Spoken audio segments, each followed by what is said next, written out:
ঘূর্ণাবর্তের কারণে উত্তরবঙ্গের বিভিন্ন জায়গায় বিক্ষিপ্তভাবে বৃষ্টির সম্ভাবনা রয়েছে, সাথে দার্জিলিং কালিম্পংয়ে শিলাবৃষ্টিরও সম্ভাবনা রয়েছে এবং শুধু দার্জিলিংয়ে তুষারপাতেরও সম্ভাবনা, এমনটাই জানাচ্ছে আলিপুর আবহাওয়া দপ্তর।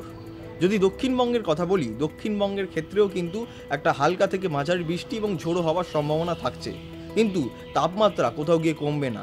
2 থেকে 3 ডিগ্রি তাপমাত্রা বৃদ্ধি পাওয়ার সম্ভাবনা রয়েছে। পশ্চিমের বেশ কিছু জায়গায় 40 ছুঁয়ে ফেলবে তাপমাত্রা, এমনটাই জানাচ্ছে আলিপুর আবহাওয়া দপ্তর। উত্তর এবং দক্ষিণবঙ্গের প্রায় সমস্ত জেলাগুলিতেই বজ্রবিদ্যুৎ সঙ্গে ঝোড়ো হওয়া সম্ভাবনা আছে।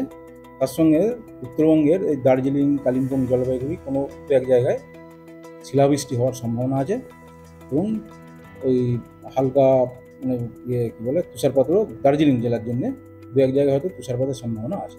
যে SHW মানে সাব হিমালয়ান ওয়েস্ট বেঙ্গলে একটা ঘূর্ণাবর্ত আছে 1.5 কিলোমিটার করে ওই লেভেলে একটা ঘূর্ণাবর্ত আছে থাকার দরুন কিছুটা ময়েশ্চার ওখানে ঢুকছে, ময়েশ্চার ইনফারশন হচ্ছে, মানে জলীয় বাষ্প ঢুকছে, সেই কারণে বজ্রগর্ভ মেঘ হালকা মোটামুটি হওয়ার সম্ভাবনা আছে।